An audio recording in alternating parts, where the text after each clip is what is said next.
প্রিয় দর্শক মণ্ডলী, আপনাদের জানাই আন্তরিক শুভেচ্ছা এবং অভিনন্দন। আমি একটি ছোট্ট মাছের খামার করেছি, আজ সেটা আপনাদের ঘুরে দেখাবো। এটা আমার ছোট্ট খামার। এখানে আছে মিক্স গাপ্পি এবং ব্ল্যাক মলি। 1 বছর আগে আমি জোড়া দিয়ে শুরু করেছিলাম। এগুলোর পুরুষগুলো আলাদা করা হয়েছে। এটা আমার আরেকটি ট্যাঙ্ক। এখানে রয়েছে রেড মস্কো এবং ডাম্বু মোজাইক।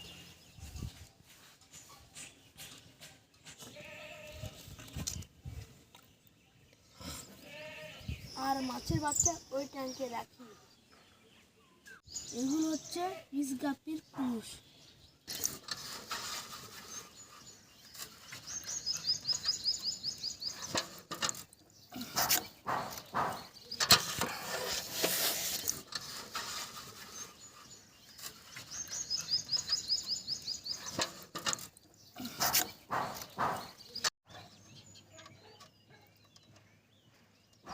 আজকে এই পর্যন্তই, দেখা হবে অন্য কোনো ভিডিওতে।